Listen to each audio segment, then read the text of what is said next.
Drama के start में funeral का सीन दिखाया जाता है जहाँ पर सभी लोग ग्रेव के पास जाते हैं। वहीं पर हमारी हीरोइन यूसु भी आती है और ग्रेव को देखकर रोने लगती है। फ्लैशबैक दिखाया जाता है जहाँ पर यूसु के डैड यूसु को डांट रहे थे और उसे अल्ट्रासाउंड रिपोर्ट दिखाते और उससे पूछते हैं कि ये बच्चा किसका है। तो यूसु कहती है कि डैड मुझे नहीं पता। तो डैड कहने लगते हैं कि तुमने तो मुझे कहीं मुंह दिखाने के लायक नहीं छोड़ा। तभी उन्हें हार्ट अटैक आ जाता है। प्रेजेंट में यूसु अपने डैड के ग्रेव के पास काफी ज्यादा रो रही होती है। तभी मैंग जो कि उसके अंकल की बेटी होती है उसे कसके थप्पड़ मार देती है और उसे कहने लगती है कि तुमने मेरे अंकल को मार दिया, आप जाओ यहाँ से। यूसु कहती है कि मैं बस लास्ट टाइम अपने डैड को देखना चाहती हूँ। और मिस्टर क्याओ जो कि उसके अंकल होते हैं उनके पैर पकड़ते हुए उनसे कहने लगती है कि प्लीज अंकल मुझे लास्ट टाइम अपने डैड को देखने दो। लेकिन मिस्टर क्याओ कहते हैं कि तुम्हारी वजह से ही ये सब कुछ हुआ है। वैसे भी तुम्हारे डैड ने जाने से पहले अपनी विल बना दी थी और उन्होंने तुम्हें अपनी फैमिली से अलग कर दिया है। अब जॉय फैमिली की तुम मेंबर नहीं रही और अब मैं जॉय ग्रुप का सीईओ हूँ। मुझे आज अपनी पोजीशन लेनी है। तो मैं कहती है कि डैड आप जा सकते हैं, वैसे भी अंकल इतने ज्यादा इंपॉर्टेंट नहीं है। मिस्टर क्याओ वहां से चले जाते हैं। मैंगी यूसु को पालत से पकड़ लेती है और कहने लगती है कि अब तुम्हारे डैड मर चुके हैं और तुम्हें जॉय फैमिली से बाहर निकाल दिया गया है। अब जॉय ग्रुप हमारा है। यूसु कहने लगती है कि तुम लोगों ने ही मेरे डैड को मारा है। तभी वहां पर गुनैन बीच में आ जाता है और यूसु को मैंग से अलग करता है और कहता है कि तुम कितनी ज्यादा बदसूरत हो, मैं तुमसे नफरत करता हूँ। और मैंग से जाकर पूछने लगता है कि तुम ठीक हो ना। तो यूसु कहती है कि मैं तुम्हारी फियांसी हूँ, तुम मेरे साथ ऐसा कैसे कर सकते हो। तो गुनैन यूसु से कहता है कि तुम्हारी हिम्मत कैसे हुई मुझे चीट करने की, ना जाने तुम्हारे पेट में किसका पाप पल रहा है। तभी यूसु को लेबर पेन होने लगता है जिससे मैंग कहने लगती है कि देखो ये अपने बच्चे को यही जन्म दे रही है। यूसु कहने लगती है कि प्लीज मेरे बच्चे को बचा लो। मैंग और गुनैन दोनों ही उसे नहीं बचाते हैं और मैंग कहती है कि तुम चाहती हो कि गुनैन तुम्हारे इस बास्टर्ड बच्चे को बचाए, ऐसा बिल्कुल नहीं हो सकता। और गुनैन को लेकर वहां से चली जाती है। तभी यूसु भी बेहोश हो जाती है। हॉस्पिटल में यूसु को होश आता है जहाँ पर उसे बताते हैं कि बच्चा पैदा होते ही मर गया और हमने उसे हैंडल कर लिया है, जिससे यूसु बहुत ज्यादा दुखी हो जाती है और वो रोड की तरफ जाने लगती है। तभी एक कार आती है जिसके बाद हमें 5 साल बाद का सीन दिखाया जाता है जहाँ पर यूसु अब रोड से चाइना वापस आ चुकी थी और वो भी काफी ब्यूटीफुल बनकर। और वो किसी से बात करती है जो उसे बताता है कि यान फैमिली तुम्हें अभी भी ढूंढ रही है। तो यूसु कहती है कि वो चाहते हैं कि मैं यान फैमिली के बेटे का इलाज करूं पर मैं नहीं कर सकती। तो वो कहता है कि वो तुम्हें 50 मिलियन देने के लिए तैयार है। तो यूसु कहती है कि मैं इस बार किसी स्पेशल कारण की वजह से यहाँ पर आई हूँ। मेरे डैड को हाई ब्लड प्रेशर था और वो हमेशा उसकी मेडिसिन लेते थे और उनकी रिपोर्ट भी नॉर्मल आई थी। तो उनकी अचानक से डेथ के चांसेस तो बनते ही नहीं थे और मेरा बच्चा मुझे नहीं लगता कि वो पैदा होते ही अपने आप मर गया, मुझे सब कुछ जाना है। तो वो कहता है कि ठीक है, मैं उन्हें फिर से मना कर देता हूँ। के बाद यूसु अपनी कार समझकर हमारे हीरो यानजोंग जो कि यान ग्रुप का प्रेसिडेंट होता है उसकी कार में बैठने लगती है। तो असिस्टेंट कहता है कि ये प्राइवेट कार है। तो यूसु उसकी कार से निकल जाती है लेकिन उसकी आईडी वहीं पर गिर जाती है। इसके बाद होटल बुकिंग के लिए आईडी कार्ड की जरूरत थी। तो यूसु अपना आईडी कार्ड ढूंढ रही थी लेकिन उसे अपने बैग में नहीं मिलता। तो वो रिसेप्शनिस्ट से कहती है कि शायद मैं अपना आईडी कार्ड एयरपोर्ट पर ही भूल गई हूँ, क्या मैं अपने पासपोर्ट का यूज कर सकती हूँ। तो वो कहती है कि वो तो पॉसिबल नहीं है क्योंकि आपका पासपोर्ट का नंबर इसमें रजिस्टर नहीं है, तो आप चेक इन नहीं कर सकते। यूसु सोचने लगती है कि अब वो क्या करे। तभी वहाँ पर मैंग और गुनैन भी आ जाते हैं। मैंग गुनैन से बात कर रही थी कि मैंने सुना है कि यूसु वापस अब्रोड आ चुकी है और तुमने कहा था कि जब वो अब्रोड से आ जाएगी तो तुम अपनी मैरिज कैंसिलेशन का अनाउंसमेंट कर दोगे। तो गुनैन कहता है कि हाँ, वैसे भी मैं उस बदसूरत लड़की के साथ बिल्कुल भी नहीं रहना चाहता। तभी उसकी नज़र यूसु पर पड़ती है और वह उसे घूरने लगता है। तो मैंग उससे कहती है कि तुम ऐसे कैसे उसे घूर रहे हो, वैसे भी ये दिखने में कैसी लग रही है, जरूर यहाँ पर कुछ उल्टे काम के लिए आई होगी।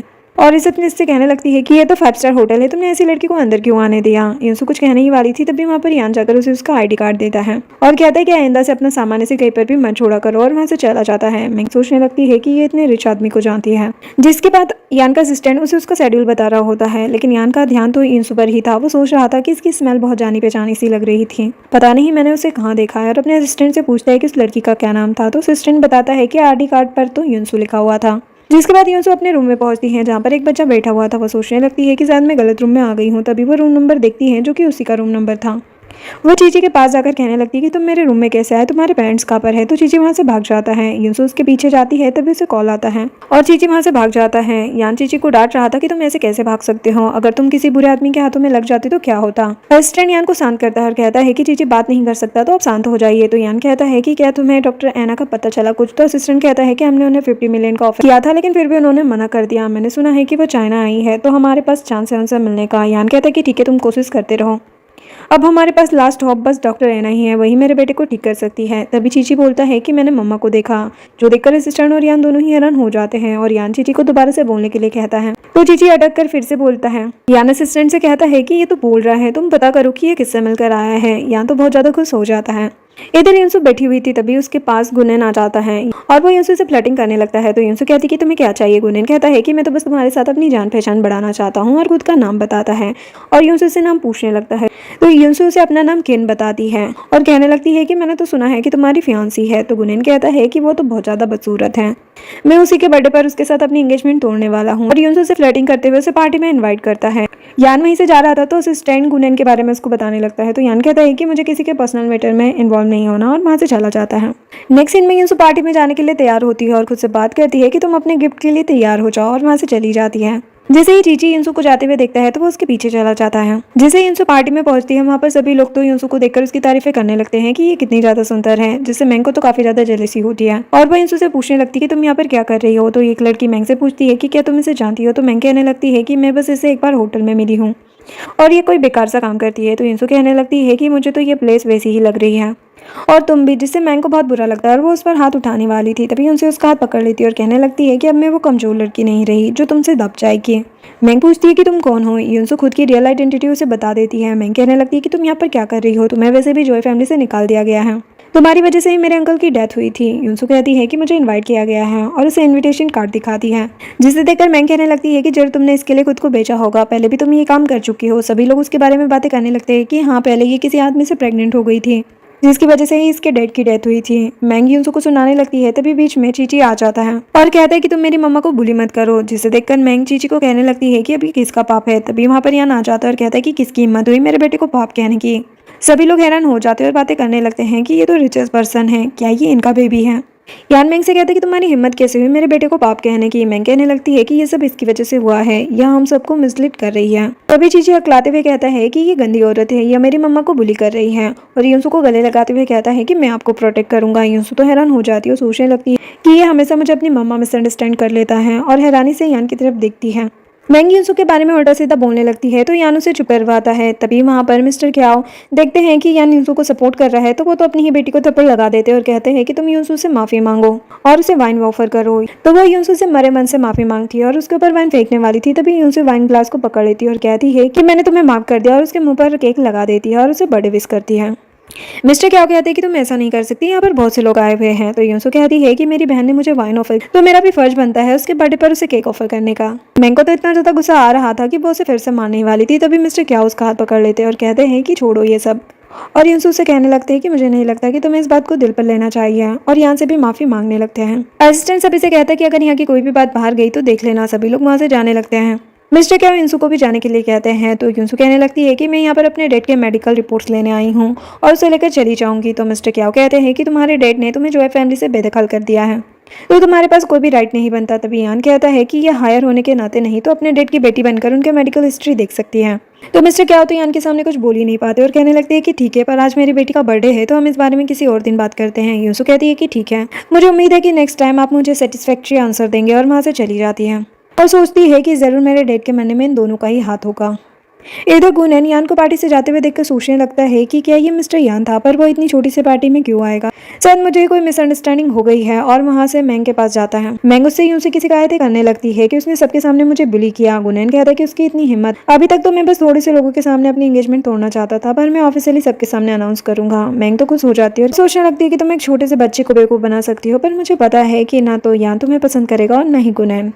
इधर युनसु जा रही थी, तभी चीची जाकर उसे रोक देता है और कहता है कि मम्मा आप मुझे छोड़कर कहाँ जा रहे हैं। युनसु चीची को समझाने लगती है कि मैं तुम्हारी मॉम नहीं हूँ, तुम गलत समझ रहे हो। चीची दुखी हो जाता है और कहता है कि क्या आपको मैं नहीं चाहिए। युनसु सोचने लगती है कि न जाने क्यों मुझे इसके साथ एक कनेक्शन सा फील हो रहा है और इसके लिए बुरा भी लग रहा है। तभी वहाँ पर यान आ जाता है और युनसु आज के लिए यान को थैंक यू कहती है। तो यान कहता है कि मैं अपने बच्चे की फीलिंग को हर्ट नहीं करना चाहता था, इस वजह से मैंने ये किया, तुम इस बात को गलत मत समझ लेना, इसे लेकर तुम मेरे करीब आ जाओगी। जो सुनकर युनसु को बहुत गुस्सा आता है और वो कहने लगती है कि तुम्हें क्या लगता है कि मैं एक बच्चे का सहारा लेकर तुम्हारे करीब आऊंगी। दोनों को लड़ते हुए देखकर चीची उन दोनों का हाथ पकड़ता है और कहता है कि मॉम डैड प्लीज आप मत लड़िए ना। यान चीची को पकड़ने लगता है, लेकिन चीची तो युनसु के पीछे जाने लगता है और इसी में युनसु का पैर फिसल जाता है, वो गिरने वाली थी। तभी यान उसे पकड़ लेता है। युनसु यान से अलग होती है। यान चीची को पकड़ता है और कहते हैं कि मुझे वो औरतें बिल्कुल पसंद नहीं है जो बच्चों का सहारा लेती है, और वहाँ से चला जाता है। युनसु तो हैरान हो जाती है कि ये क्या बकवास करके चला गया। जिसके बाद असिस्टेंट यान के पास आता है और उसे युनसु की पूरी डिटेल बताने लगता है और कहता है कि अचानक से वो अब्रोड से 5 साल बाद वापस आई है। यान कहता है कि डॉक्टर एना भी अब्रोड में उसी जगह पर रहती थी ना। असिस्टेंट कहता है कि डॉक्टर एना के बारे में अभी कोई भी इन्फॉर्मेशन नहीं मिली है। यान कहता है कि ठीक है, तुम डॉक्टर एना के बारे में और ज़्यादा इन्फॉर्मेशन निकालो। असिस्टेंट कहता है कि वो ठीक है, लेकिन युनसु अचानक से आपके और यंग मास्टर के क्लोज जाने लग गई है, मुझे लगता है कि इसके पीछे कोई ना कोई वजह हो सकती है। तो यान कहता है कि तुम कोशिश करो कि युनसु चीची से दूर रहे। असिस्टेंट ओके कहता है।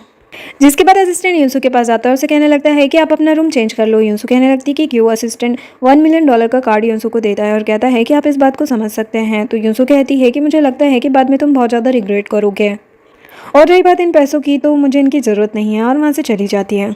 यान चीची को सुलाकर वहाँ से जा रहा था, तभी उसे असिस्टेंट का कॉल आता है जो उसे बताता है कि डॉक्टर एना अब्रॉड से आने के बाद आपके ही होटल में रुकी है। तो यान कहता है कि वो कौन से रूम में रुकी है। तो वो कहता है कि उसने लोकल आईडी से चेक इन किया है, जिस वजह से रूम नंबर पता नहीं लग पाया है, पर हमें ये पता चल चुका है कि वो आपके ही होटल में है, तो हम अब आसानी से उन्हें ढूंढ सकते हैं। यान कहता है कि तुम नज़र रखो। इसके बाद यूसु अपना सामान लेकर होटल छोड़ रही थी, तभी वो किसी को बेहोश देखती है। वो उसके पास आती है और तुरंत चेक करते हुए सीपीआर देने लगती है और उसकी लाइफ सेव करती है। मिसेस सेन यूसु को पहले से ही जानती थी और उसे यंग लेडी कहकर बुलाने लगती है और उसे गले लगा लेती है। इधर न्यूज़ में यूसु की ही न्यूज़ आ रही थी कि उसने एक अननोन वुमन की हेल्प की, जिसे देखकर चीची यूसु को मम्मा कहता है। तो यान चीची को कहता है कि ये तुम्हारी मम्मा नहीं है। चीची उसे जिद करने लगता है कि यही मेरी मॉम है। तभी वहाँ पर असिस्टेंट आता है। यान उससे पूछता है कि तुम्हें डॉक्टर एना के बारे में कुछ पता चला। तो असिस्टेंट बताता है कि हमें इन्फॉर्मेशन लेट मिली। मैंने सुना कि डॉक्टर एना होटल छोड़कर जा चुकी है। उन्होंने आज ही चेकआउट किया है, पर एक अजीब बात है, आज यूसु ने भी चेकआउट किया था और मैंने उनका शेड्यूल चेक किया तो वो परफेक्टली डॉक्टर एना से मैच होता है। मुझे लगता है कि शायद वही डॉक्टर एना है। इधर यूसु को सोचते हुए जा रही थी, तभी वहाँ पर यान आ जाता है और यूसु को रोकता है और कहता है कि मुझे तुमसे बात करनी है। पर यूसु उससे ही कहने लगती है कि तुम और मुझसे बात करना चाहते हो, कहीं आज सूरज पश्चिम से तो नहीं निकल आया। जरूर तुम मुझे और ज़्यादा ह्यूमिलेट करना चाहते होंगे और मुझे बहुत से पैसे ऑफर करना चाहते होंगे कि मैं यहाँ से बहुत दूर चली जाऊँ, पर मुझे तुम्हारे पैसे नहीं चाहिए। और वहाँ से जाने लगती है। यान उसके पीछे जाने के लिए कार से बाहर निकलता है। यूसु जा ही रही थी, तभी दूसरी तरफ से गुनेन आ जाता है और यूसु को देखकर कहने लगता है कि अब मैं शादीशुदा नहीं रहा, अब तुम मुझे वीचेट पर ऐड कर सकती हो। तो यूसु सोचने लगती है कि यह मेरे अंकल के हमेशा करीब रहा है, न जाने इसको कितना कुछ पता होगा, मैं इसका फ़ायदा उठा सकती हूँ। और उससे अच्छे से बात करते हुए उसे वीचेट पर ऐड कर लेती है। गुनेन उसे कहता है कि क्यों ना हम डिनर करें। यूसु मान जाती है। गुनेन कहता है कि मैं तुम्हें लोकेशन सेंड कर दूंगा और खुशी खुशी वहाँ से चला जाता है। यानी ये सब कुछ देखकर यूसु के पास आता है और कहता है कि यह एक प्ले बॉय है, तुम्हें इसके करीब नहीं जाना चाहिए। पर यूसु उसकी एक भी बात नहीं सुनती और वहाँ से चली जाती है। यान सोचने लगता है कि ये डॉक्टर एना कैसे हो सकती है, इसके पास तो दिमाग ही नहीं है।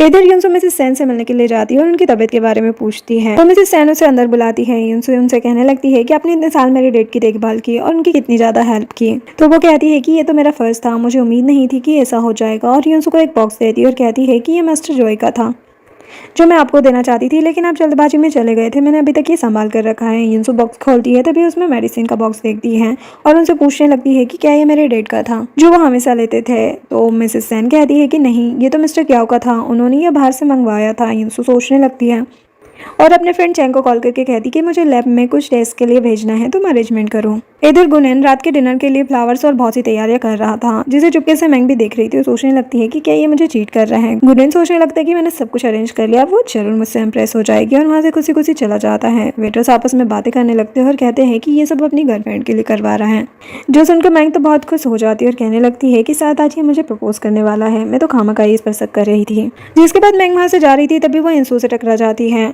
और यूसु को सुनाने लगती है कि क्या तुम्हें होटल वालों ने धक्के मारकर बाहर निकाल दिया, क्या तुम्हारे पास पैसों की कमी हो गई है, या तुम्हें एक भी क्लाइंट नहीं मिल रहा है जो तुम यहाँ पर क्लाइंट ढूंढने के लिए आई हो। यूसु उसी को ही सुना देती है कि ये तो तुम्हें अच्छे से पता होगा कि मार्केट कैसी चल रही है। जिससे मैंग को बहुत गुस्सा आता है और वो उससे कहने लगती है कि अगर तुम अपने रेट के बारे में जानना चाहती हो तो 9 बजे रात को इसी होटल के रेस्टोरेंट में मुझे मिलना। और सोचती है कि जब तुम देखोगी कि गुनेन मुझे शादी के लिए प्रपोज कर रहा है तो तुम तो जलकर राख हो जाओगी, और वहाँ से चली जाती है।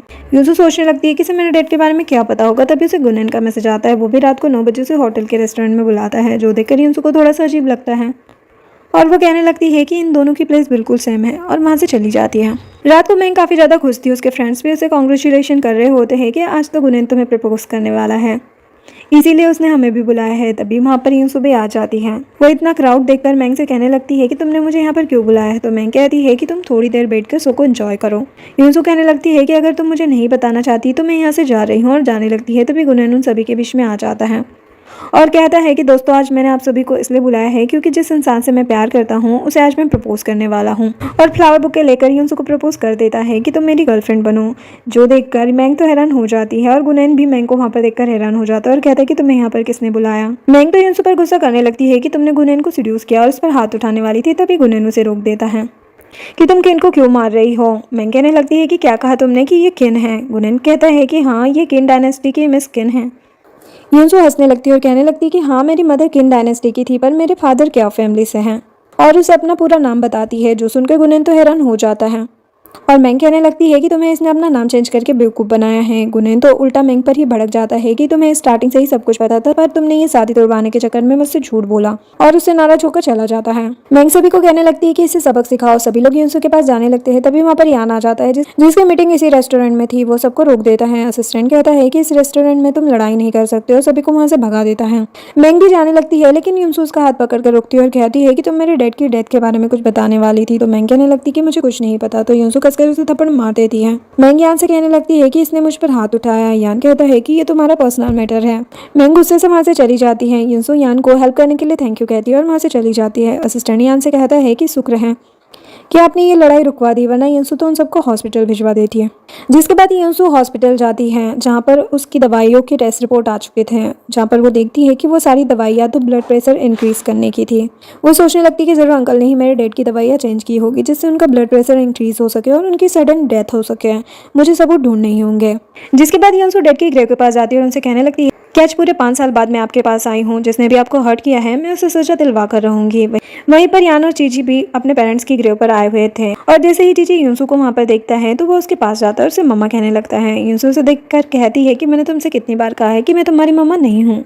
और यान को कहने लगती है कि अभी तुम्हारा बेटा खुद ही मेरे पास आया है, मैंने उसे नहीं बुलाया है। अब तुम क्या चाहते हो, कि मैं अपने डैड की ग्रेव से भी दूर चली जाऊँ? यान उसे सॉरी कहता है। युनसू कहती है कि आज मेरा बिल्कुल भी मूड नहीं है, और वहाँ से जाने लगती है। तभी चीची उसे पकड़ लेता है और कहता है कि प्लीज हमें छोड़कर मत जाओ। जिसके बाद तीनों मिलकर डिनर करते हैं। चीची बहुत ज्यादा खुश था। यान उसे कहने लगता है कि अब तुम ही इसके लिए कुछ कर सकती हो। तो युनसू कहती है कि मैं क्या कर सकती हूँ, वैसे भी हमने डिनर कर लिया है, तो मैं चलती हूँ, और वहाँ से जाने लगती है।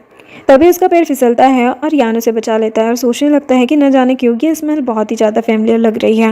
युनसू तुरंत ही उसे खुद से दूर करती है और वहाँ से चली जाती है।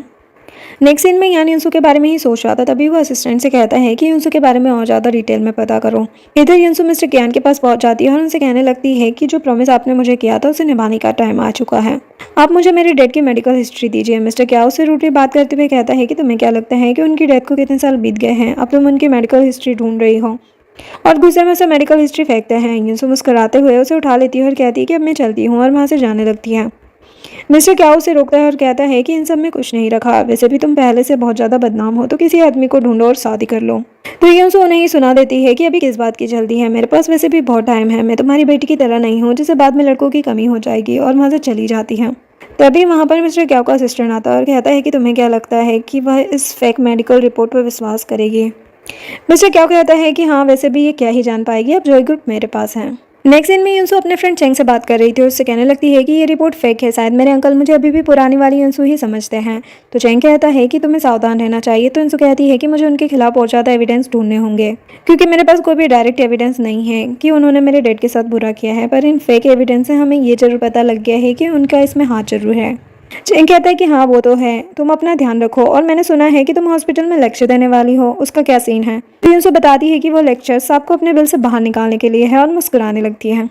नेक्स्ट सीन में युनसू लेक्चर के लिए हॉस्पिटल पहुंच जाती है, जहाँ पर मैंग युनसू को ताने देने लगती है कि तुम यहाँ पर क्या कर रही हो, तुम तो जब प्रेग्नेंट हुई थी तभी तुमने अपनी डॉक्टर डिग्री छोड़ दी थी, और तुम्हारी डॉक्टर डिग्री का क्या फ़ायदा हुआ, तुम तो हमेशा टॉप किया करती थी, पर अब मुझे लगता है कि तुम डॉक्टर के सारे कॉन्सेप्ट भी भूल चुकी होगी। युनसू कहती है कि इससे तुम्हारा कोई भी लेना देना नहीं होना चाहिए, लेकिन सब तो तुम्हें आने चाहिए। मैंने सुना है कि तुम डॉक्टर की फैमिली से बिलोंग करते हुए भी अपना इंटर्नशिप का एग्जाम तक क्लियर नहीं कर पाई हो। और उसे ही काफ़ी कुछ सुनाकर वहाँ से चली जाती है, जिससे मैंग को तो बहुत ज़्यादा गुस्सा आता है। वही यान को भी असिस्टेंट आकर बताता है कि आज डॉक्टर एना हॉस्पिटल में लेक्चर देने वाली है, तो वो तुरंत ही वहाँ से निकलता है। इधर मैंग लेक्चर हॉल में पहुँचती है, जहाँ पर वो अपनी फ्रेंड से बात करती है कि डॉक्टर एना हम सभी डॉक्टर के लिए रोल मॉडल है, न जाने वो कैसी दिखती होगी, और सोचने लगती है कि अगर मैं डॉक्टर एना के सामने अपना इंप्रेशन बना लूँ तो मुझे इंटर्नशिप की प्रॉब्लम नहीं आएगी, क्या पता वो मुझे इस फेमस हॉस्पिटल में मेजर डॉक्टर बना दें। जिसके बाद लेक्चर स्टार्ट होता है और युनसू अपने फेस पर मास्क पहनकर लेक्चर देने आती है, और जैसे ही यान और मैंग उसकी आवाज़ सुनते हैं वो सोचने लगते हैं कि ये आवाज़ तो मैंने कहीं सुनी है।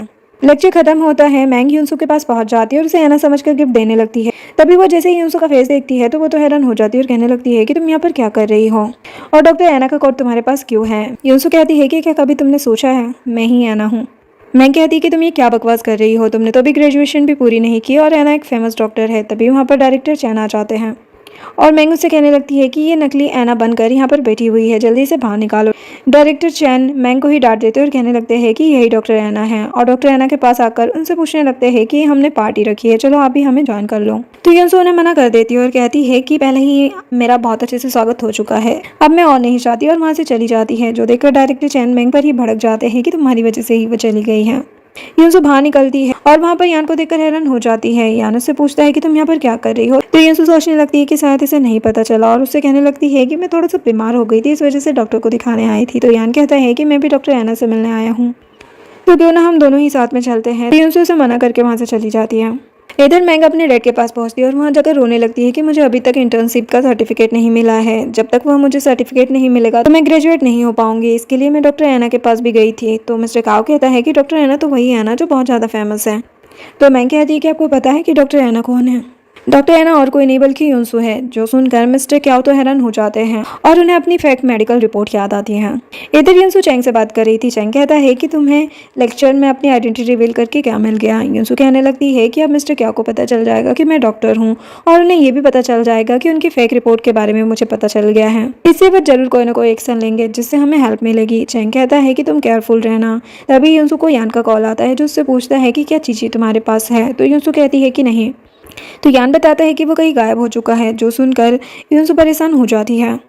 युनसो और यान दोनों ही चीची को ढूंढ रहे थे, दोनों को ही चीची नहीं मिलता। तभी यान को असिस्टेंट का कॉल आता है जो बताता है कि चीची मिल गया है। दोनों वहाँ पर पहुँचते हैं। चीची वहाँ पर बैठा हुआ था और जैसे ही वो युनसो को देखता है मम्मा कहकर उसके गले लग जाता है। युनसो को तो कुछ समझ नहीं आता। असिस्टेंट आकर यान को बताता है कि मास्टर यहाँ पर मम्मा को ढूंढते हुए आए थे और हर किसी से यही पूछ रहे थे, और सिक्योरिटी गार्ड इन्हें नहीं जानता था, इस वजह से उन्होंने इसे अंदर नहीं आने दिया, और पूरे टाइम मास्टर यहीं पर बैठे हुए थे। शुक्र है कि किसी का ध्यान इन पर नहीं गया कि ये कौन है। यान परेशान हो जाता है और वो चीची को उठाकर वहाँ से ले जाता है। युनसो चीची से कहने लगती है कि तुम्हें ऐसा नहीं करना चाहिए था। यान युनसो से कहता है कि मुझे तुमसे कुछ बात करनी है। यान युनसो से चीची की फेक मदर बनने के लिए कहता है। तो युनसो कहने लगती है कि ऐसा पॉसिबल नहीं है। तो यान उसे एक फाइल देता और कहता है कि मुझे पता है कि 5 साल पहले क्या हुआ था, तुम यही ढूंढ रही थी ना।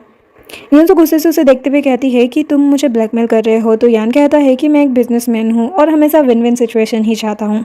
मैं तुम्हें सब कुछ दूंगा, तुम्हारी सारी हेल्प करूंगा, बस तुम मेरा ये काम कर दो और यहाँ पर शिफ्ट हो जाओ। तो युनसो कहती है कि तुम तो आराम से इसके लिए डॉक्टर ढूंढ सकते हो। तो यान कहता है कि मैं भी यही करना चाहता हूँ, इस वजह से मैं डॉक्टर ऐना को ढूंढ रहा हूँ, पर वो मुझे मिली नहीं है। तुम मेरे पास लास्ट होप बची हुई हो, अब तुम देख लो कि तुम्हें क्या करना है। तो युनसो कहती है कि मैं क्या देखूं, मैं डॉक्टर नहीं हूँ। यान कहता है कि क्या तुम श्योर हो।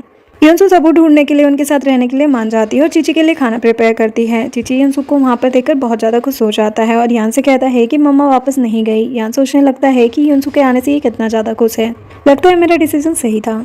जिसके बाद युनसो यान के पास जाती है। यान उसे चीची के बारे में पूछता है तो बताती है कि वो थक कर सो गया है, मुझे तुमसे बात करनी थी जो तुम मुझे सुबह बता रहे थे। तो यान उसे कहता है कि हाँ, और उसे अपने लैपटॉप में वेंग कई की फोटो दिखाता है और कहता है कि क्या तुम इसे जानती हो। युनसो हाँ कहती है और बताती है कि ये तो हमारा पुराना लीगल डायरेक्टर है, लेकिन इसका क्या। तो यान उसे कहता है कि जब तुम्हारे डैड की डेथ हुई थी उसके बाद यह जॉब छोड़कर अब्रोड चला गया, और ये तुम्हारे डैड के लीगल डॉक्यूमेंट भी संभालता था, तो तुम इससे स्टार्ट कर सकती हो। बातें करते करते दोनों ही बहुत ज़्यादा क्लोज आ चुके थे। वह अचानक से एक दूसरे की तरफ देखते हैं जिससे युनसो नर्वस हो जाती है और तुरंत ही यहाँ से दूर होती है। इसी चक्कर में वो यान के ऊपर गिर जाती है और जल्दबाजी में फिर खड़ी होती है और एम्बेरस होकर वहाँ से भाग जाती है। तभी वहाँ पर असिस्टेंट आता है और वो ऑक्शन की चैरिटी लिस्ट यान को देता है। तो यान कहता है कि इसमें एक और नाम ऐड करो। जिसके बाद युनसो और यान चीची को सुलाने जाते हैं। तो चीची उनसे कहने लगता है कि आज मुझे अपने मॉम डैड के साथ सोना है। जो सुनकर यान चीची को डांटने लगता है। चीची कहता है कि मैंने टीवी में देखा है कि पेरेंट्स अपने बच्चों के साथ ही सोते हैं। तो यान उसे कुछ कहने ही वाला था, तभी युनसो यान को चुप करवाती है और चीची से कहने लगती है कि ठीक है, तुम जैसा चाहते हो वैसा ही होगा। यान युनसो को बात करने के लिए बाहर बुलाता है। युनसो चीची को सोने के लिए कहती है और बाहर चली जाती है। यान युनसो से कहता है कि तुम्हें सब कुछ करने की ज़रूरत नहीं है। युनसो यान को डांट देती है और कहने लगती है कि तुम हमेशा बच्चों को डांटते रहते हो और चीची और बच्चों की तरह नहीं है, तुम्हें उसे प्यार से हैंडल करना होगा, ऐसे तो वो कभी भी ठीक नहीं हो पाएगा। मैं तुम्हें साथ सोने के लिए नहीं कह रही हूँ, जब वो सो जाएगा तब हम अपने अपने रूम में चले जाएंगे। तो यान कहता है कि लगता है कि तुम्हें बहुत ज़्यादा एक्सपीरियंस है बच्चों को हैंडल करने का। तो युनसो उसे बताने ही वाली थी तभी चुप हो जाती है और कहती है कि मैं एक वुमन हूँ और मैं सब काम अच्छे से कर लेती हूँ, और वहाँ से चली जाती है।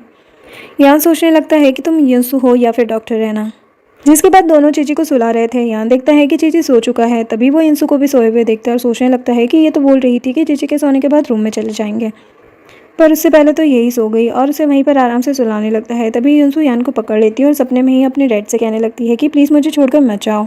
मॉर्निंग में जब युनसो उठती है तो देखती है कि वो तो चीची के रूम में ही सो गई थी। तभी वहाँ पर यान आता है और उसकी नींद बिल्कुल भी पूरी नहीं हुई थी। वो यूसु को खाने के लिए बुलाता है और बड़ी रूडली उससे बात करते हुए वहाँ से चला जाता है। यूसु कहने लगती है कि इसे क्या हो गया, मैंने क्या कर दिया। इसके बाद यूसु चीची को क्राउड एरिया में ले जाती है। यान उससे कहने लगता है कि तुम यहाँ पर इसे क्यों लेकर आई हो। तो यूसु कहती है कि ये लोगों के बीच में रहेगा तो ज़्यादा अच्छा रहेगा, तुम हमेशा इसे होटल में रखते हो जो कि ठीक नहीं है। तभी चीची एक फैमिली को देखता है और अपने डेड का हाथ पकड़ लेता है और कहता है कि हमें ऐसे चलना चाहिए, आप मोम का हाथ पकड़ो, जिससे दोनों ही एम्बेरस हो जाते हैं। पर यूसु सोचने लगती है कि अभी मुझे चीची के बारे में सोचना चाहिए और वो यान का हाथ पकड़ लेती है और सोचने लगती है कि वैसे तो ये बहुत ज़्यादा कोल्ड है पर इसका हाथ बहुत ज़्यादा वार्म है। तीनों वहाँ से चल पड़ते हैं। वहीं पर दो आदमी यूसु का पीछा कर रहे थे और उसे किडनैप करने का प्लान बना रहे थे। यूसु और चीची शॉपिंग कर रहे थे, तभी एक आदमी आकर उनसे टकरा जाता है और उस पर ड्रिंक फेंक देता है। यान उसे कुछ कहने ही जा रहा था, तभी यूसु उसे रोक देती है और कहती है कि मैं पहले से साफ कर लेती हूँ, तुम चिंता मत करो, और वॉशरूम चली जाती है। वहीं पर वो दोनों यूसु को किडनैप कर लेते हैं। पूरे 20 मिनट हो चुके थे लेकिन यूसु अभी तक वापस नहीं आई थी। यान सोचने लगता है कि ये कहाँ रह गई। तभी वॉशरूम से एक लड़की आती है और बताती है कि वॉशरूम लॉक हो गया था, इस वजह से हम लड़कियां वहीं पर फंस गई थी। यान उस लड़की से पूछने लगता है कि वहाँ पर मेरी वाइफ भी गई थी। तो लड़की बताती है कि वॉशरूम में अब कोई नहीं है क्योंकि लास्ट लड़की तो मैं ही थी, जिससे वो तो परेशान हो जाता है। इधर वो दोनों यूसु को किडनैप करके ले आए थे। यूसु की आँख खुलती है, वो दोनों आपस में बातें कर रहे थे कि तुम इस लड़की से दूर रहना, इससे हमारा बिजनेस खराब हो सकता है। यूसु सोचने लगती है कि आखिरकार अंकल ने अपनी चाल चलना स्टार्ट कर ही दिया। दूसरा आदमी को कहता है कि अगर वो जाग गई तो उसे बेहोशी का इंजेक्शन दे देना, मैं थोड़ी देर में आता हूँ। वो आदमी यूसु के पास जाने लगता है। यूसु बेहोश होने का नाटक कर रही होती है। वहीं दूसरी तरफ यान बहुत ज्यादा परेशान था क्योंकि यूसु की कोई भी खबर नहीं थी। तभी चीची उससे कहता है कि मम्मा हमेशा मुझे छोड़कर चली जाती थी, इस वजह से मैंने उन पर ट्रेकर लगाया हुआ है। जो सुनकर यान बहुत ज्यादा खुश हो जाता और कहता है कि तुमने डेड की बहुत बड़ी हेल्प की है। इधर यूसु सोचती है कि शुक्र है कि मेरे पास चीची का टॉय है, और अपने हाथों को उससे खोल लेती है। वो बंदा यूसु के पास आता है, उसे कहने लगता है कि तुम तो बहुत ज्यादा खूबसूरत हो, तुमने तो मेरा दिन बना दिया, और उसके क्लोज जाता है। पर इतने में ही यूसु उसकी आँख फोड़ देती है और वहाँ से भाग जाती है। दोनों लोग यूसु के पीछे भागते हैं। वो आदमी कहता है कि तुमने मेरी आँख फोड़ी है तो मैं तुम्हारा चेहरा बिगाड़ दूंगा, और उस पर अटैक करने वाला था। तभी वहाँ पर यान आ जाता है और यूसु को बचा लेता है। तभी यूसु बेहोश हो जाती है। नेक्स्ट सीन में हॉस्पिटल में जब यूसु को होश आता है तो यान यूसु को डांटने लगता है और कहता है कि मैंने चेंग से बात की थी, उसने मुझे बताया कि तुमने अपने अंकल को लालच दिलाने के लिए अपनी जान रिस्क में डाल दी। क्या तुम्हें मुझ पर भरोसा नहीं है? मैंने कहा था ना कि मैं सब कुछ हैंडल कर लूंगा, तुम्हें अपनी लाइफ रिस्क में डालने की क्या जरूरत थी। तभी उसे ख्याल आता है कि वो प्रॉब्लम में कुछ ज्यादा ही पहुंच चुका है। वो एम्बेरस हो जाता है और वहाँ से जाने लगता है। तो यूसु से पूछती है कि क्या तुम्हें मेरी चिंता है। तो यान कहता है कि नहीं, मैं तो ये सब अपने बेटे के लिए कर रहा हूँ। तो यूसु मुस्कुराती है और उसे थैंक यू कहती है। इधर मिस्टर क्याओ तो बहुत ज्यादा गुस्से में था कि यूसु बच गई। असिस्टेंट जाकर मिस्टर क्याओ को बताता है कि यान ने यूसु की जान बचाई है। तो सोचकर मिस्टर क्याओ कहता है कि उसके पास यान है, अब तो उसे हराना थोड़ा मुश्किल हो जाएगा। तभी असिस्टेंट कहता है कि वो तो ठीक है, पर पुलिस किडनैपिंग वालों को ढूंढ रही है, जिससे हमें भी रिस्क हो सकता है। तभी वहाँ पर मेंग आ जाती है और मिस्टर क्याओ से कहने लगती है कि मेरे कार्ड में पैसे खत्म हो गए हैं, क्या आप मुझे दे सकते हैं। तो मिस्टर क्याओ मेंग को खुद के पास बुलाते हैं और बड़े प्यार से कहते हैं कि अभी डेड थोड़े ट्रबल में है, अगर तुम चाहो तो मुझे ट्रबल से बाहर निकाल सकती हो, उसके बाद मैं तुम्हारी पॉकेट मनी डबल कर दूंगा और तुम्हारी शादी भी बड़ी धूमधाम से करवाऊंगा। मेंग कहने लगती है कि मैं आपके लिए कुछ भी करूंगी। तो डैड कहते हैं कि ठीक है, तुम खुद को पुलिस के हवाले कर दो और कहो कि मैं उससे जेलस थी, इस वजह से मैंने उसे किडनैप किया है। जो सुनकर मेंग तो हैरान हो जाती है और कहने लगती है कि मैंने उसको किडनैप नहीं किया, और वहाँ से भागने की कोशिश करती है। लेकिन डैड तो मेंग को ही पकड़वा देते हैं और कहते हैं कि अगर तुम मेरा कहना मानोगी तो मैं जल्दी तुम्हें वहाँ से छुड़वा दूंगा और बहुत अच्छी लाइफ दूंगा, वरना तुम्हें तो पता ही है कि क्या होगा। इधर यान चीची को लेकर यूसु के पास जाता है। चीची यूसु से उसकी तबीयत के बारे में पूछता है तो वो कहती है कि मैं ठीक हूँ। चीची अपनी मॉम के लिए फ्रूट्स कट करने जाता है। यूसु यान को बचाने के लिए थैंक यू कहती है और उससे थोड़ा दूर जाने लगती है। तभी यान उसे पकड़ लेता है और उसके बहुत ज्यादा करीब चला जाता है। यूसु कहने लगती है कि तुम मेरे इतने ज्यादा क्लोज क्यों हो। तभी यान एम्बेरस हो जाता है, उससे दूर होता है और उसे बताता है कि मेंग ने सरेंडर कर लिया है। सुनकर यूसु तो हैरान हो जाती है और कहने लगती है कि मेंग ऐसा नहीं कर सकती, वो मुझसे जेलस है पर उसके पास इतनी मैन पावर नहीं है। तो यान कहता है कि हाँ, मुझे भी यही लगता है कि ये सब तुम्हारे अंकल ने करवाया है, लेकिन कोई भी सॉलिड प्रूफ ना होने की वजह से ये साबित नहीं होता। तो यूसु कहती है कि क्या तुम मेरे लिए मेंग से मीटिंग अरेंज करवा सकते हो। तो वो हाँ कहता है, जिसके बाद यूसु मेंग के पास पहुंचती है और उसे डराने लगती है कि अब तुम शायद यहीं पर सड़ने वाली हो, तुमने बहुत बुरे काम किए हैं, लेकिन मैं जानती हूँ कि यह सब तुमने नहीं, तुम्हारे डैड ने किया है, लेकिन क्या फायदा, फिर भी तुम अब जिंदगी भर इस काल कोठरी में सड़ने वाली हो। जो सुनकर मेंग डर जाती है और कहने लगती है कि मेरे डैड ने मुझसे कहा था कि वो मुझे बचा लेंगे। तो यूसु उसे कहने लगती है कि मैं यहाँ पर विक्टिम हूँ और तुमने हमारे बच्चे को भी मार दिया, तो उसका केस भी तुम पर ही बनेगा। मुझे सच सच बताओ कि वो बच्चा अभी जिंदा है या मर गया। मैंग को सोचने लगती है तो यूसु कहती है कि लगता है कि तुम जेल में ही सड़ना चाहती हो। तभी मैंग कहती है कि मैं बताती हूँ, बच्चा उस टाइम पर जिंदा था पर डैड ने उसे हैंडल किया और पता नहीं कहाँ लेकर चले गए। जो सुनकर यूसु उदास हो जाती है और वहाँ से चली जाती है। नेक्स्ट सीन में यान यूसु से पूछता है कि तुम उदास क्यों हो। तो यूसु कहती है कि मैं ठीक हूँ और उससे पूछने लगती है कि चीची की मम्मा कहाँ पर है। तो यान थोड़ा हिचकिचाता है और फिर यूसु को बता देता है कि मुझे नहीं पता कि चीची की मम्मा कहाँ पर है और कौन है। जो सुनकर यूसु सोच में पड़ जाती है। वही यान उसको कहता है कि क्या तुम अब बेटर फील कर रही हो, अपना मूड रिलैक्स करने के लिए तुम हमारे साथ ऑक्शन में पार्टिसिपेट कर सकती हो, वहाँ पर मिस्टर क्याओ भी आने वाला है और तुम फायदा उठा सकती हो। जिसके बाद युनसु और यान ऑक्शन में पहुंचते हैं और मिस्टर क्याओ जैसे ही युनसु को यान के साथ दिखता है तो उसके साथ बहुत ही प्यार से बातें करने लगता है कि हम फैमिली है, तुम तो जब से अब्रोड से आई हो तब से घर पर नहीं आई, तुम यान को इतना ज़्यादा परेशान क्यों कर रही हो। तो यान कहता है कि अब युनसु मेरी उम्र है तो मैं उसे खुद से दूर कैसे जाने दे सकता हूँ। जिससे मिस्टर क्याओ को तुम ही बन जाता है और वो वहाँ से चला जाता है। युनसु यान से कहने लगती है कि ये तुम क्या कह रहे थे। तभी यान उसे कहने लगता है कि देखो कौन आया है। वहाँ पर वेंकई आया हुआ था और वो युनसु को घूर रहा था। मिस्टर क्याओ जैसे ही वेंग को देखता है वो उसे बाहर की तरफ ले जाता है। यान और युनसु भी उनके पीछे चल पड़ते हैं। मिस्टर क्याओ वेंग को स्टेयर पर ले जाकर उसे कहने लगता है कि तुम यहाँ पर क्या कर रहे हो। तो मिस्टर वेंग कहता है कि तुमने ही तो मुझसे मैसेज करके बुलाया था कि तुम मेरे साथ दोबारा से काम करना चाहते हो। मिस्टर क्याओ कहता है कि ऐसा कुछ नहीं है, तुम अभी तुरंत ही कहीं भी चले जाओ, अगर किसी ने तुम्हें देख लिया तो न जाने क्या हो जाएगा। मैं तुम्हें तुम्हारे अकाउंट में पैसे भिजवा दूंगा, बस तुम यहाँ से जाओ। यान और युनसु उनकी बातें सुन रहे थे। तभी युनसु का पैर एक कैन पर पड़ जाता है जिसकी आवाज़ से उन लोगों को पता चल जाता है कि यहाँ पर कोई है और वो ऊपर की तरफ देखने के लिए भागते हैं। यान युनसु को सेव कर लेता है। उन दोनों को ही कोई नहीं दिखता और वो लोग उन्हें नहीं देख पाते और वहाँ से चले जाते हैं। युनसु यान से कहने लगती है कि इन सब में जरूर इनका ही हाथ है, ऐसे अचानक डैड बीमार हो गए और हॉस्पिटलाइज हो गए। इसके बाद उनकी डेथ भी हो गई और फिर विल सामने आई और सभी लोगों ने मुझ पर ब्लेम लगाना स्टार्ट कर दिया। किसी को भी इन लोगों पर डाउट ही नहीं हुआ। हम ऐसे वेंग को जाने नहीं दे सकते। तो यान कहते कि तुम चिंता मत करो, वेंग हमारे पंजों से बाहर नहीं निकल पाएगा। नेक्स्ट सीन में यान घर जाता है और देखता है कि युनसु सोफे पर ही सो गई है। वो उसे जगह कर रूम में जाने के लिए कहता है लेकिन वो नहीं उठती तो उसे वहीं पर कवर कर देता है और उसके क्लोज जाने लगता है। तभी युनसु की भी आंखें खुल जाती है और यान को इतना क्लोज देखकर उसे दूर करती है। यान उससे कहने लगता है कि क्या तुम नहीं जानना चाहती कि तुम्हारे अंकल और वेंग के बीच क्या चल रहा है। तो युनसु पूछती है। यान उसे बताता है कि तुम्हारे डैड के मरने से पहले मिस्टर क्याओ ने वेंग के अकाउंट में $5 मिलियन ट्रांसफर किए थे। तो युनसु कहने लगती है कि $5 मिलियन के लिए उस वेंग ने मेरे डैड को धोखा दे दिया, पर मिस्टर क्याओ के पास $5 मिलियन कहाँ से आए। वो तो उस टाइम पर बस एक नॉर्मल मैनेजर थे और उस टाइम पर सारा फाइनेंशियल रोल तो मेरे डैड ही संभालते थे। यान उसे बताता है कि उसने जॉय ग्रुप के नाम पर लोन लिया था और इलीगल लोन एक्टिविटी में इन्वॉल्व हुआ था और इसके लिए अब तुम उसे फंसा सकती हो और अपना रिवेंज ले सकती हो। तो युनसु खुश हो जाती है कि आखिर टाइम आ गया मेरे रिवेंज का और उसे गले लगा लेती है। इधर मिस्टर क्याओ अपने असिस्टेंट से बोल रहा होता है कि मैंने युनसु को हल्के में ले लिया, मुझे उसके बाप की तरह उसे भी ठिकाने लगा देना चाहिए था जिससे वो मेरे लिए प्रॉब्लम ना बन सके। तो असिस्टेंट कहता है कि युनसु तो बहुत ज़्यादा नॉर्मल है, हम उसे कभी भी रास्ते से हटा सकते हैं। तभी वहाँ पर पुलिस आ जाती है और मिस्टर क्याओ को इलीगल लोन एक्टिविटी के लिए अरेस्ट कर लेती है। मिस्टर क्याओ असिस्टेंट को इशारा देता है और वहाँ से चला जाता है। जिसके बाद न्यूज़ चल रही थी जहाँ पर बताया जा रहा था कि मिस्टर क्याओ अरेस्ट हो चुका है और उस पर बहुत से एलिगेशन लगाए गए हैं। युनसु यान को इस सब में उसकी हेल्प करने के लिए थैंक यू कहती है। तो यान कहता है कि तुम कितनी बार थैंक यू बोलोगी। तो युनसु कहती है कि क्या मुझे तुम्हें कोई रिवॉर्ड देना चाहिए। तो यान कहता है कि नहीं, मुझे रिवॉर्ड नहीं चाहिए और उसे अपनी फीलिंग बताने वाला था कि वो उसे पसंद करता है। लेकिन तभी युनसु को कॉल आ जाता है और वो बात करने के लिए बाहर चली जाती है। वो कॉल उसके फ्रेंड चेंग की होती है जो उसे बताता है कि मैं अब्रॉड से चाइना आ रहा हूँ। तो युनसु कहती है कि ऐसे अचानक से क्यों। तो वो कहता है कि मैं तुम्हें वहाँ पर ऐसे अकेले नहीं छोड़ सकता और इतनी दूर से मैं तुम्हें प्रोटेक्ट भी नहीं कर पाऊंगा, तो मैंने डिसाइड कर लिया है कि मैं वहाँ पर आऊँगा। तो युनसु ओके कहती है। जिसके बाद युनसु जा रही थी तभी मैंग उसके पास आती है और उसे थप्पड़ मारने वाली थी। तभी युनसु उसे पकड़ लेती है और उसे झटक देती है। तो मैंग कहने लगती है कि मैंने तुम्हें सब कुछ बता दिया फिर भी तुमने ये किया। तो युनसु कहती है कि तभी तो तुम बाहर और तुम्हारे डैड जेल के अंदर, वो जेल में रहना ही डिजर्व करते हैं। तो मैंग उससे कहती है कि तुम्हें क्या लगता है कि तुम जॉय फैमिली को इस तरह से जीत जाओगी। युनसु कहती है कि जॉय फैमिली से मेरी कोई भी लड़ाई नहीं है, मैं तो अपने डैड के इंसाफ के लिए लड़ रही हूँ। और रही बात जॉय हाउस की, तो सही मालिक के पास वो अपने आप ही पहुंच जाएगा और वहां से जाने लगती है। तो मैंग कहती है कि क्या तुम अपने बेटे के बारे में नहीं जानना चाहते। तो युनसु हैरान हो जाती है और कहने लगती है कि तुमने तो कहा था कि तुम्हें कुछ नहीं पता है। तो वो कहती है कि मुझे नहीं पता, मेरे डैड को पता है, उन्होंने मुझे कहा है कि मैं तुम्हें बताऊं कि अगर तुम अपने सारे एलिगेशन वापस ले लेती हो और पब्लिकली मेरे डैड का नाम क्लियर कर देती हो तो वो तुम्हारे बेटे के बारे में तुम्हें बता देंगे। इधर यान को डॉक्टर एना की लोकेशन मिल चुकी थी। यान युनसु के पास पहुंचता है और उसे कहने लगता है कि आखिर तुम ही डॉक्टर एना हो।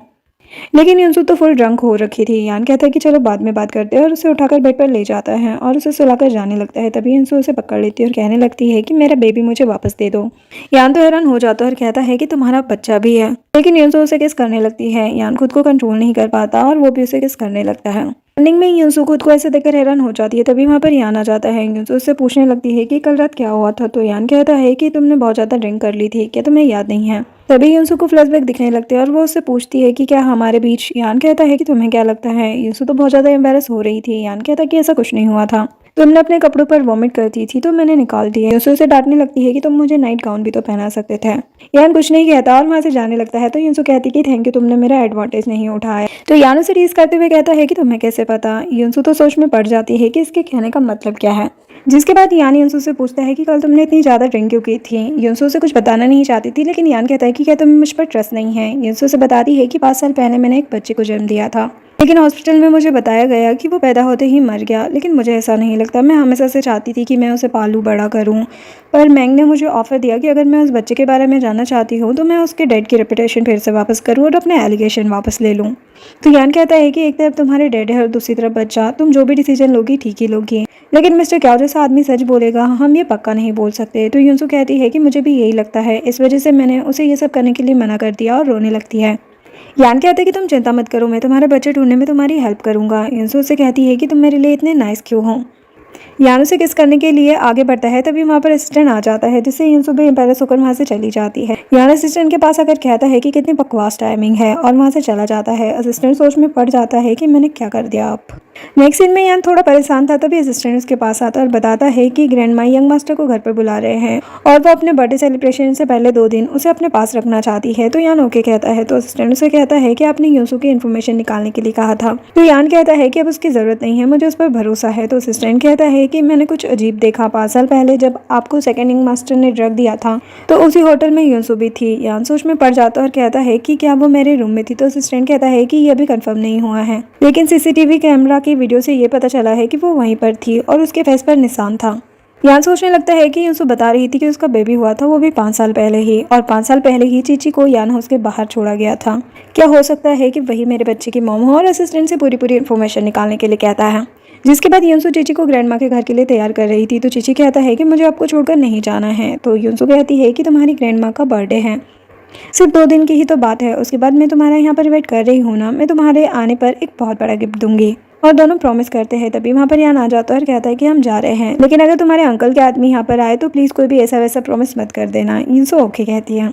यान ग्रैंडमा के पास पहुंचता है और ग्रैंडमा चीची को बोलते हुए देखकर बहुत ज़्यादा खुश हो जाती है। यान उन्हें बताता है कि डॉक्टर एना का ये मिरेकल है, जो सुनकर ग्रैंडमा खुशी से बोलने लगती है कि इस बार की पार्टी तो बहुत अच्छी होगी, और चीची को अच्छे से देखने लगती है। वहीं पर यान साउथ, जो कि यान फैमिली का सेकंड यंग मास्टर होता है, उन्हें ऐसे देखकर चिढ़ने लगता है और कहता है कि ये कैसे पॉसिबल हो सकता है।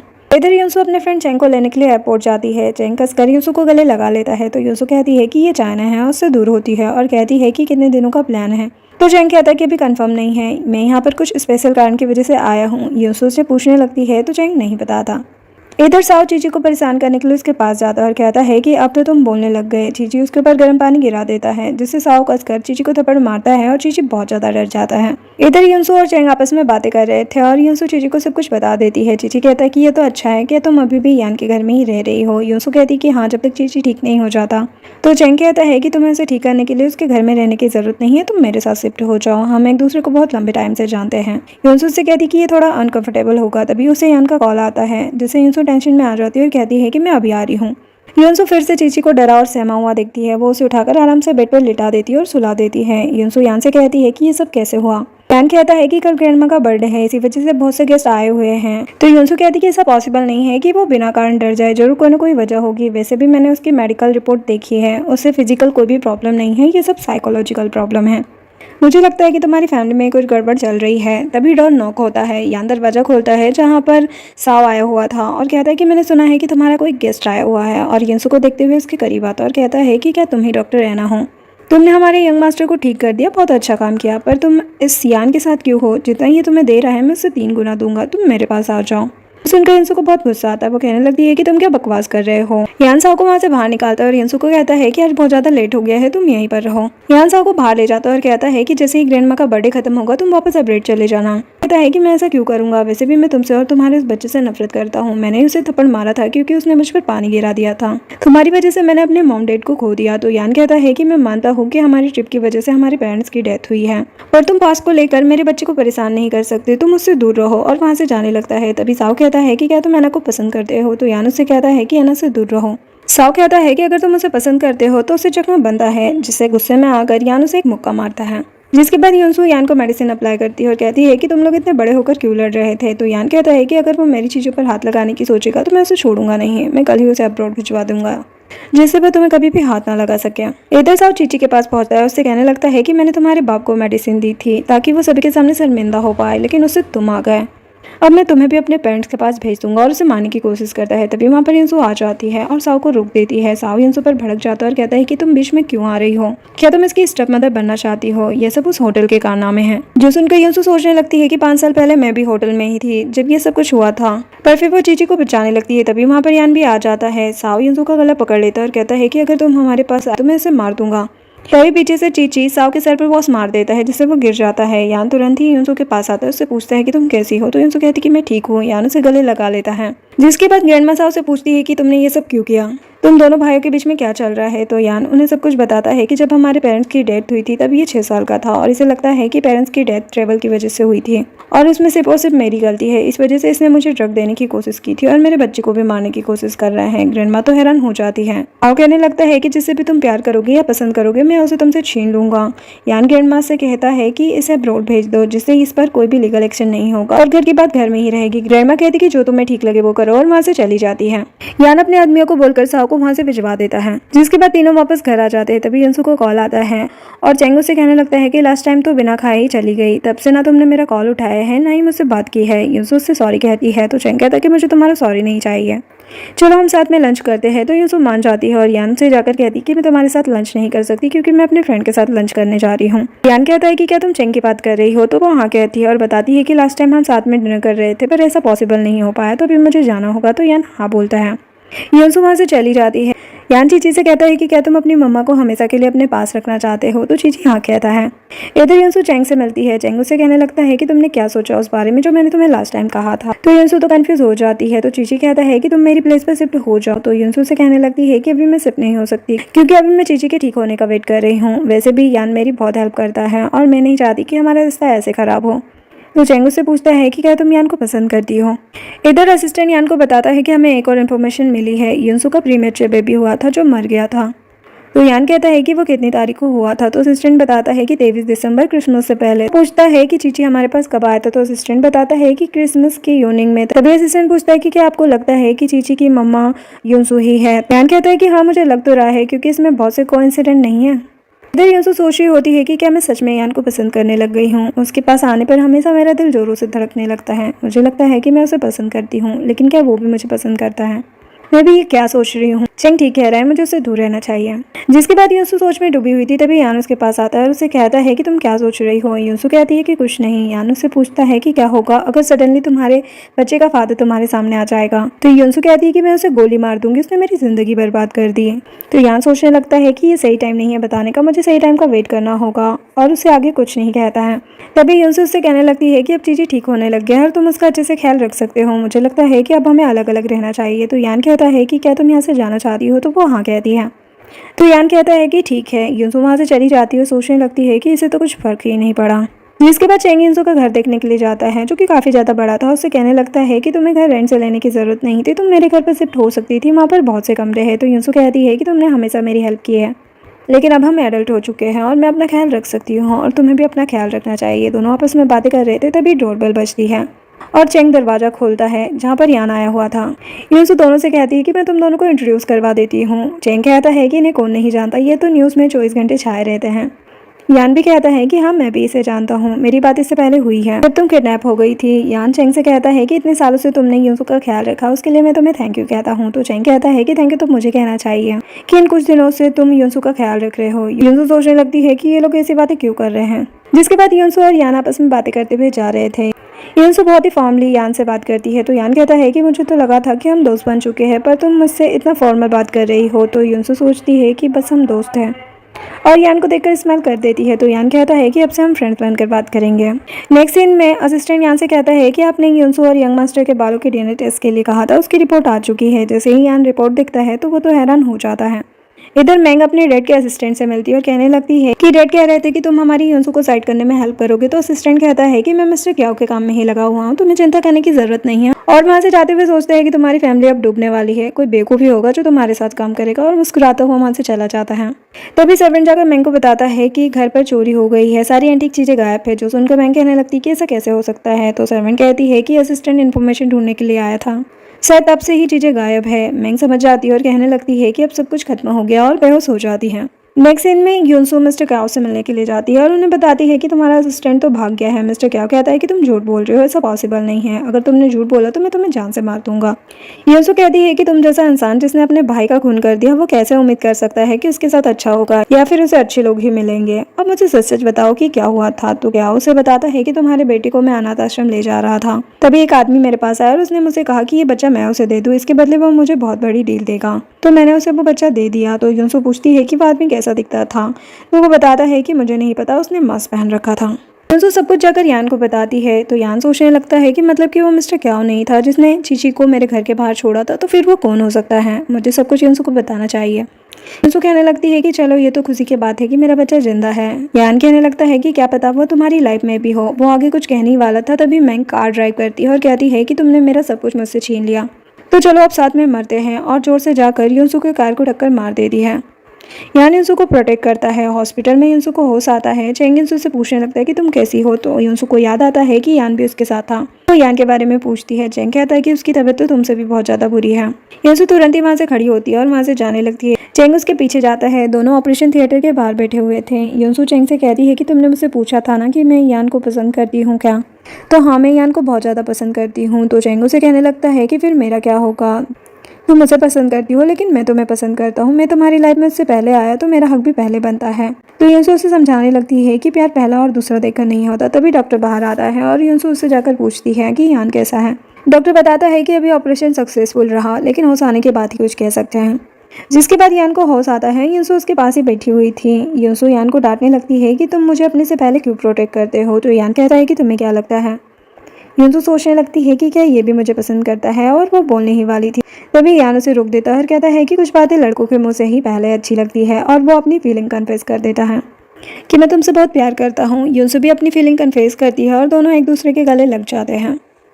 जिसके बाद यूनसू मैंग से मिलने जाती है और उससे कहती है कि पुलिस कह रही थी कि तुम मुझसे मिलना चाहती हो, तो बताओ क्या बात है। तो मैंग कहने लगती है कि मुझे विश्वास नहीं हो रहा कि तुम इतना ज़्यादा लकी कैसे हो सकती हो, तुम्हें बस थोड़े से स्क्रैचेस आए हैं। तो यूनसू कहने लगती है कि तुम्हें यही बकवास करनी है तो मैं जा रही हूँ। तो मैंग उससे कहती है कि अब मैं जिंदगी भर के लिए पैरालाइज हो गई हूँ और पूरी जिंदगी अपनी जेल में गुजारने वाली हूँ, अब तो तुम जीत गई। तो यूनसू कहती है कि मैं कभी भी तुम्हें हराने और खुद को जिताने के लिए नहीं लड़ रही थी, जो तुमने किया वही तुम भुगत रही हो, और वहाँ से चली जाती है। मैंग तो रोती रह जाती है।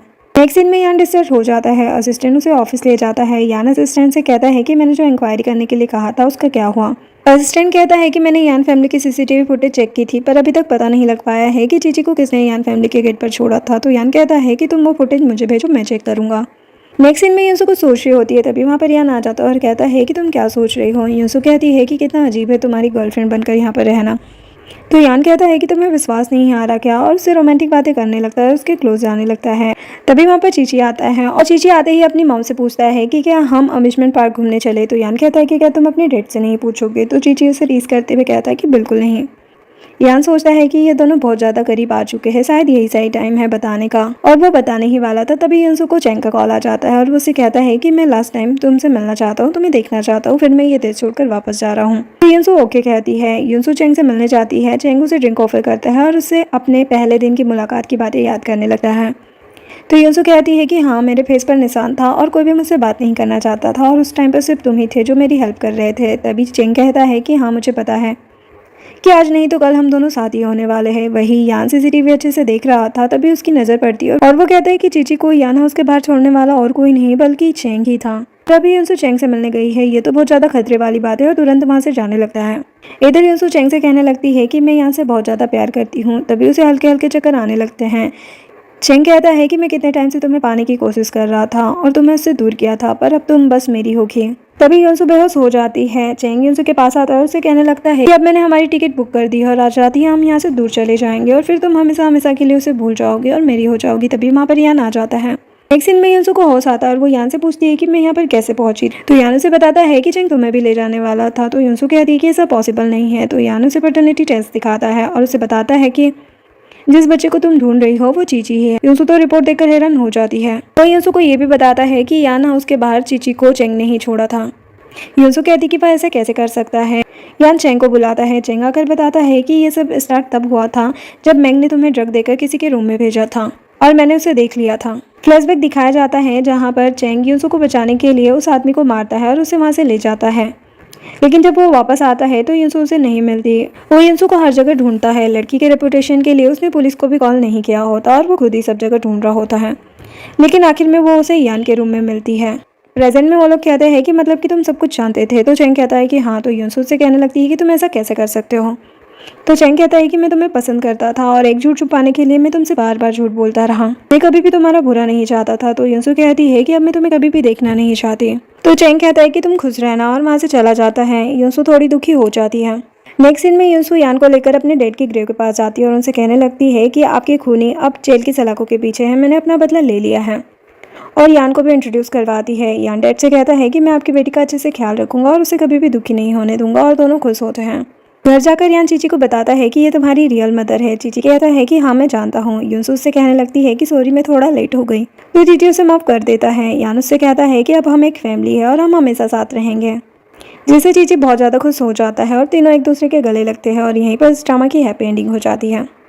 वीडियो पसंद आई हो तो लाइक शेयर एंड सब्सक्राइब करें। Thanks for watching.